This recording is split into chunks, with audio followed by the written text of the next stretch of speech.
Hey, and I was just commenting for everybody to bring me your questions. Thanks for joining us, everybody, for Office Hours, episode number 11. I'm Mike Quinn, and I'm here to share the topics of the week when it comes to the military transition, careers, LinkedIn, and networking.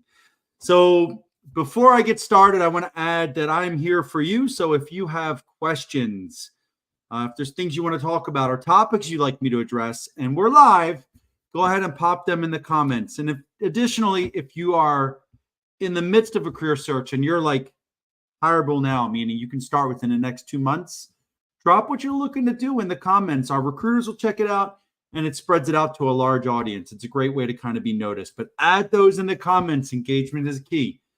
Now, let's talk about a couple topics. The first thing I want to hit as I'm waiting for some good questions is I want to explain to everybody our company formation, right? A lot of people say, oh, you founded two companies, Tenova and Hire Military. And I have to explain that it's only one. And thanks, Thomas. It's only one company. The one company is Tenova LLC.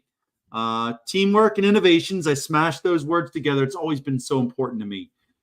So Tenova LLC is the company, and Hire Military is our service. That is what we've created to give back to the community, to connect the veteran and mil spouse community with industry for incredible careers, right? So that's the difference between the two brands. Tenova is a service-disabled veteran-owned small business, right? So we do government contracting, we do training, we do, Hire Military, we do staffing, we do skill bridge. So there's a lot of things we do there. But I wanted to make sure everybody understood what the difference between the two is. They're still part of one and the same. Now, along those lines, as we talk about Hire Military, just so people understand what Hire Military does is we help companies in the private sector and the government sector hire service members, veterans, and military spouses through skill bridge, direct hire, and temp to perm in some cases. We also do government contracting, so we have some people working on contracts with some of the big name firms, some of the biggest contracts out there. We're supporting them with incredible veteran talent. Now for SkillBridge, right? The way we work is you give us your requirements and we go out and find SkillBridge eligible candidates that meet those requirements. They interview through your whole process. And if you both agree, we file the paperwork and sponsor everyone for the SkillBridge, right? 40 hours a week on site in a certain job for your company. And we have a 97% job offer rate coming out of SkillBridge internships because they're in that job on your team the whole time.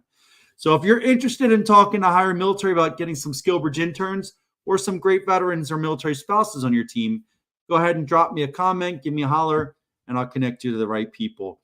And if you're a service member looking for a SkillBridge internship, or you find a company that's interested and doesn't have an MOU, reach out to us and we'll help you through that process as well. All right, into the topics. Let's talk about my first one. Yesterday, I was at AFA, the Air Force and Space Association, the annual meeting for the Air Force and the Space Force in the Gaylord in DC. Incredible event, a lot of fantastic leaders there. But as I was walking through and networking and talking to people, it really brought to mind that I haven't spoken about my tips for effective networking at events. And so what I mean by effective networking is you can go to an event and talk to 1 million people.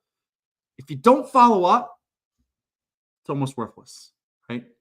The key is to follow up, right? That's how you build relationships. That's how you get access to opportunities. That's how you get everything going in the right directions. And these events being face-to-face is how you can lock things in. So my advice for events, right? Bring your device. I'm not a big business card person. They just go in the trash at some point. I would show the QR code to everyone you meet at an event. Hey, let's connect on LinkedIn. I would pull up my QR code. Let's see if I can get it in real quick. So all you do is open up LinkedIn. I'm getting to it right now. Open up LinkedIn. Tap on the search bar. And you see that little thing on the right? You could click that. And it brings up your QR code. I'm a big fan of showing your QR code to the person you want to connect with and say, hey, let's connect on LinkedIn. and wait there, sometimes awkwardly, till they pull out their phone, till they click the camera on your QR code, go to your profile, and click connect.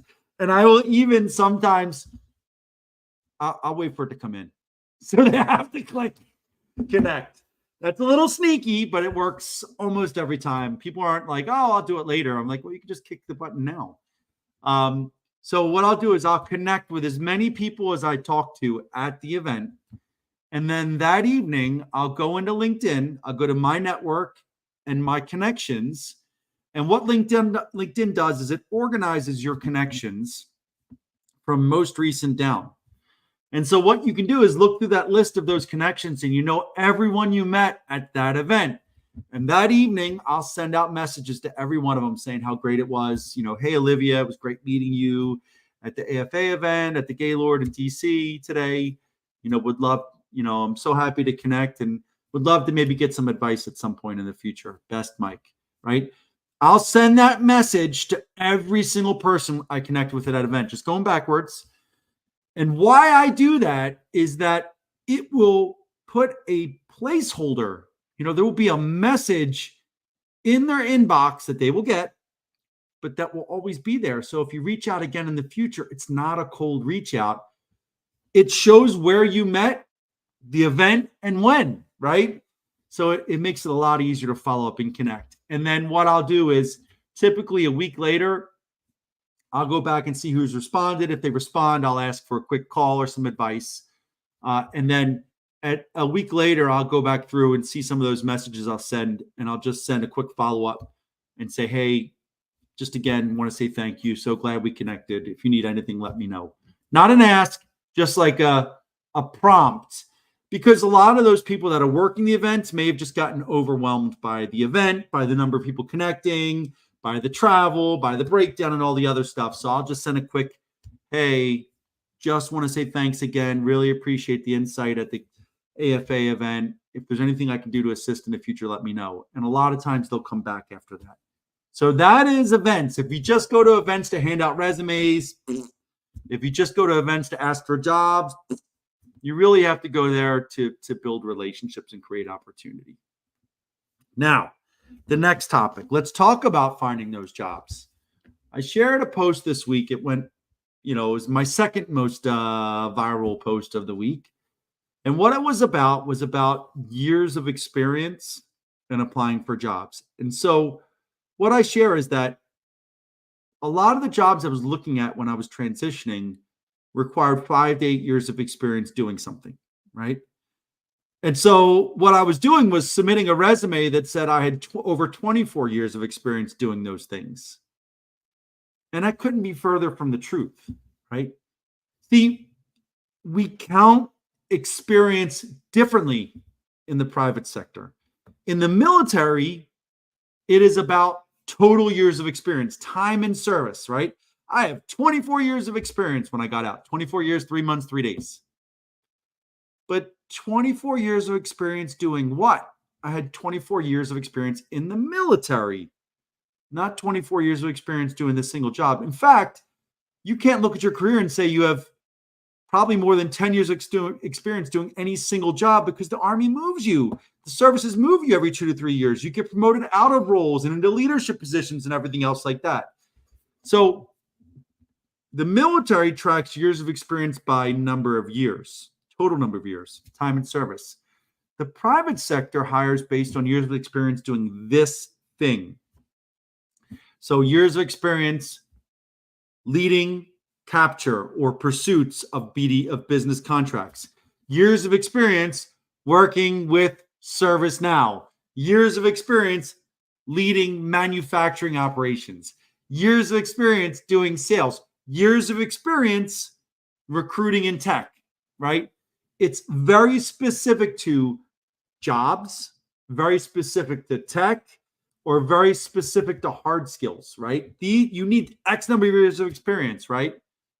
And so there is a disconnect when you say you have the military total versus what they're looking for there. And honestly, it opens you up to a lot of age discrimination. It opens you up to looking stale, right? If I'm looking for someone that's got five 5 to 8 years of experience as an HR manager and you say you have 24, why didn't you get promoted out of the job? Like, why have you still been an HR manager for 24 years, right? It just doesn't make sense. And so I have to say, when we talk about tailoring, you have to tailor the years of experience on your resume and your profile, right? That's why I typically say don't go back more than 10 years unless you see jobs, like a multitude of jobs align with those 10 years. The other part is the number of subordinates, right? So I led the operations for 17,000 people in 45 countries in my last job. No, I didn't. In military terminology, I took credit for everything being done in operations in that organization. But in the private sector, we count it differently, right? So you don't get credit for the whole organization, right? And we don't use the word subordinates. That's a bad word out here. We use direct reports. Some places use resources or whatever, but in the end of the day, you only take credit out here for the people that you rated, not for everything they've done. It's a big change, and it's hard for people in command or senior enlisted leader positions because you're used to taking credit for everything the organization did. But if you just took this task and handed it to somebody else to do it, you didn't do anything. Yeah, maybe you set the environment, maybe you gave strategic guidance or whatever, but you didn't do anything, right? We need to know what you did, right? And so when we talk about the direct reports or the subordinates, just make sure we focus on counting the number of people that you rated, right? Your direct reports. And when we talk about accomplishments, share the things that you did, right? You have to do it. I had a buddy that interviewed for one of the big tech companies out there, and he was one of the senior leaders wanted to hire him. They loved him. They thought he was great. Just had to go through a panel interview process. And he went through the panel and he didn't get, and the answer is no, Joe. The senior rate don't count. He went through the panel and they said, we love him, but he couldn't give any data as to what he actually did in the results. And we're a data-driven organization. Most of his answers were, I just gave it to a member of my team and they knocked it out of the park, right? So he wasn't able to show what he did. And so, ultimately the guy had to be brought in. That senior leader loved him and just knew they weren't ready for the interview. And so they brought him in on a SkillBridge internship that we helped set up. And then they knocked it out of the park on that. And then they got hired and they're still there and they're killing it. But I just share that, you really have to be able to articulate what you did in interviews. I really don't care what your team did unless you were definitely involved in it. So I'll get to that question in a second. So it's a long question. I know you can leave that up. You really have to focus on being able to articulate what you did and how it aligns to what the requirements are. So Keith said, I recently came across a small talent acquisition firm with 9 to 11 employees. After calling the number on the website, the owner of the firm picked up. I spoke with the owner. He said it was a great opportunity to develop professionally. Given the size of the company, what factors should I consider? I'm excited about the leadership and career progression potential as well as potential to play a role in expanding the firm. Thank you, Mike. So what I would consider is I would really want to talk about the business, right? Right now, let's talk about this. 30,000 people got let go this week. Layoffs. And I've had so many people in the veteran talent acquisition space get laid off as well. I just found out another connection just got laid off. And they're going to be out October 15th. And so when you see all these big companies letting people go, they're letting contracts go as well. And they're trying to conserve prices, and not conserve prices, but revenue. And so I'll say that it is harder and harder these days for third-party recruiters to get work. And, that's why I'm thankful that we have our government contracting work out there. It's a nice way to balance both sides, having both of those revenues. So Keith, I would really talk to them about the role. I would talk to them about the business, the state of the business, or do some research into their clients and what they're working on. And take a look at yourself. How does it align with your 5-year goal, right? What gaps is it going to fill? What opportunities is it going to provide? What learning is it going to give you? and make a decision that way. I will tell you, there's benefits to being in small companies because you can get your hands on everything, but there's also risk based on the sturdiness of the business or the resiliency of the business, and sometimes there's less room to grow, depending on how successful that business is. So I always like to have multiple irons in the fire. I do share, Keith, that I had options between going to EY or ProSphere when I was coming out of the military. EY, big name, 380,000, one of the most prestigious consulting firms out of the world.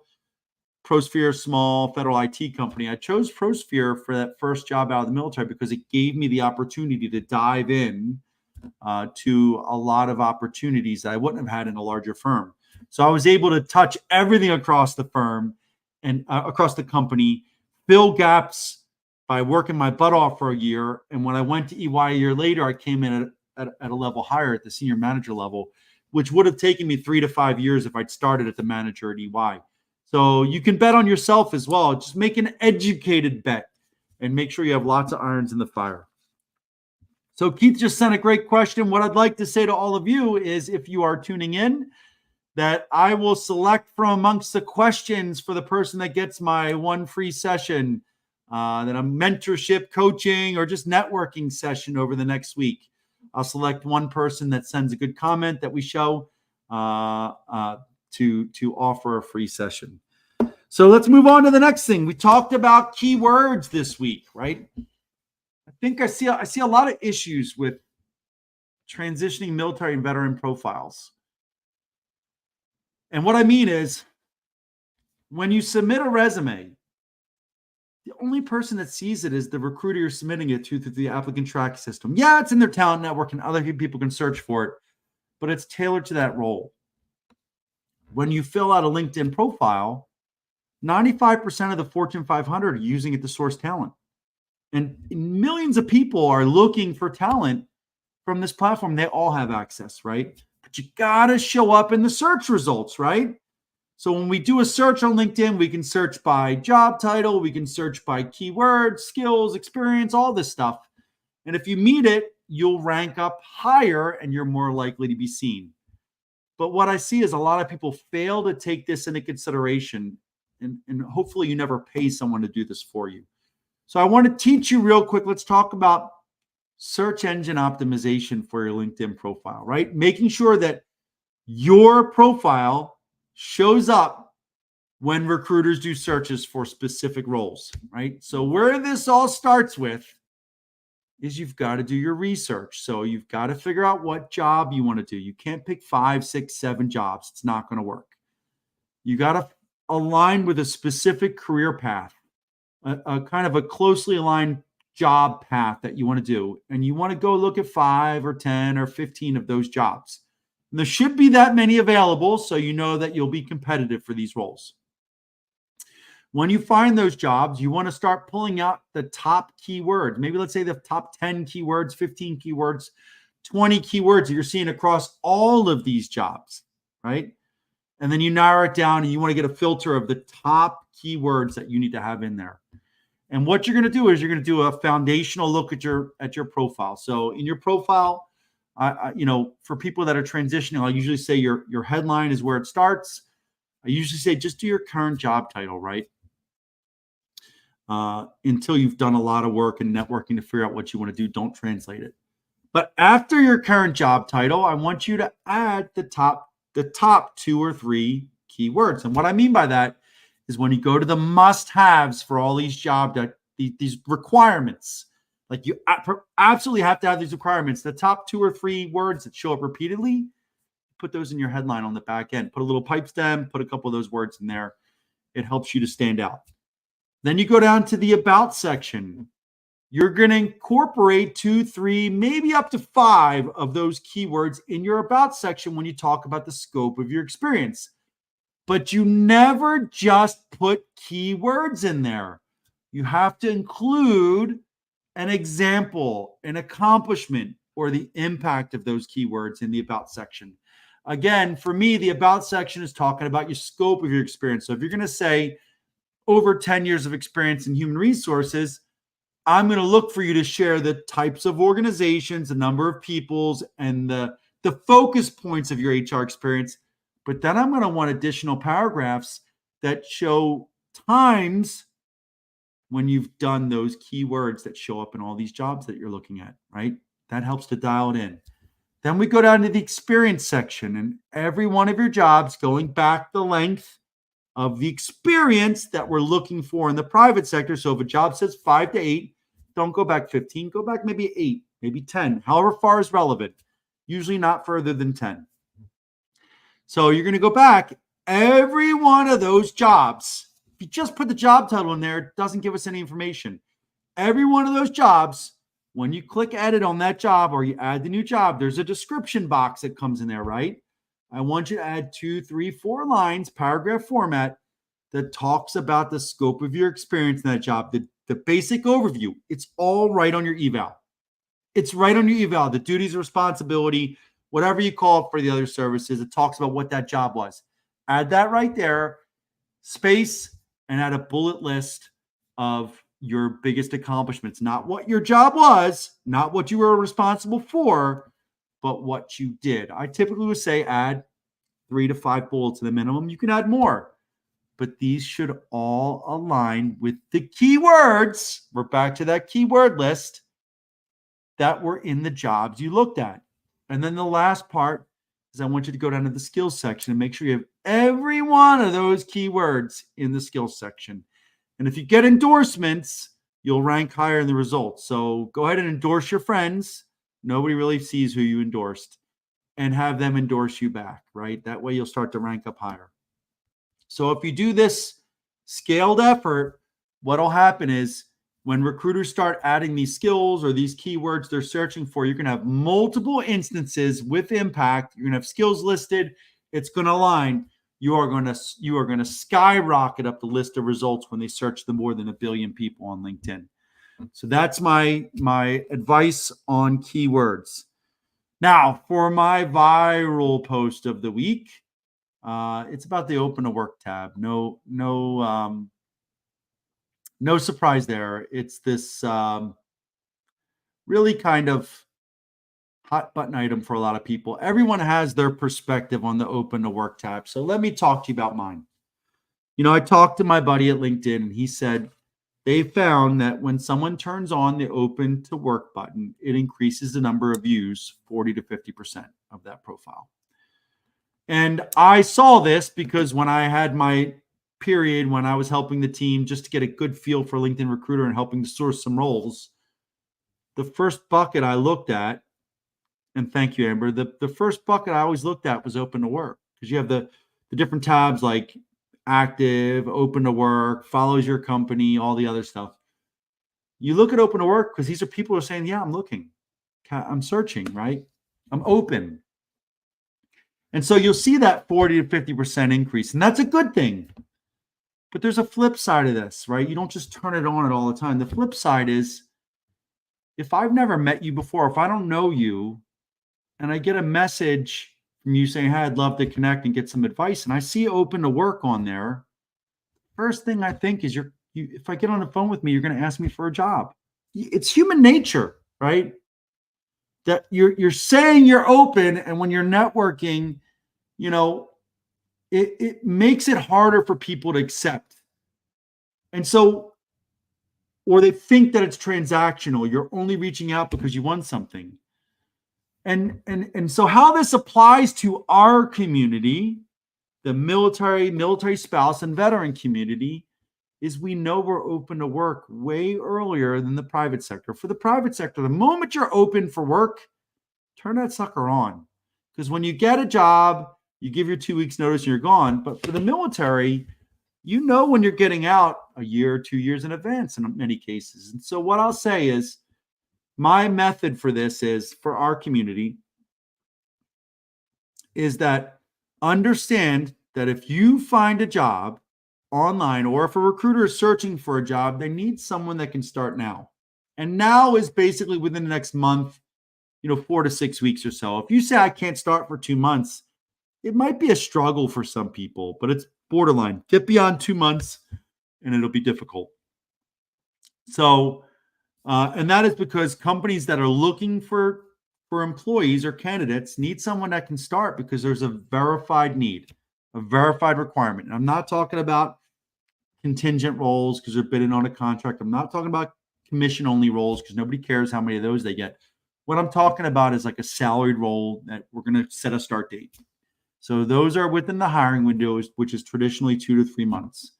So my advice for everyone paying attention from the military and veteran community is turn on open to work when you are 2 to 3 months out from being able to start, not skill bridge, from being able to start working. That's when you turn on open to work, right? Prior to that, turn it off, reach out to connect, tell people the message, look, I'm not getting out for a few months, just looking for advice. I know I can't be hired. It'll make it a lot easier for people to get on the call because they know there won't be this expectation that you're going to ask for something, right? And then for the rest of the people out there, what I'll say is the only other thing is the recruiters only or everyone sees it for the green banner. So if you're currently at a company and you're open for work, but you don't want your boss or your recruiting team to see it, make sure that it's only visible to recruiters. There's a level of safety in that. And what I mean by that is the recruiters on LinkedIn Recruiter at your company won't see it if they do a search. Like you won't show up in the results and you won't have the banner, so they won't know. But if you don't care and you want everybody to know, turn that green banner on. It makes a huge difference. Now, Jacob, what does follow-up look like for seeking employment? That's a tough question. It really depends. And what I mean by that is,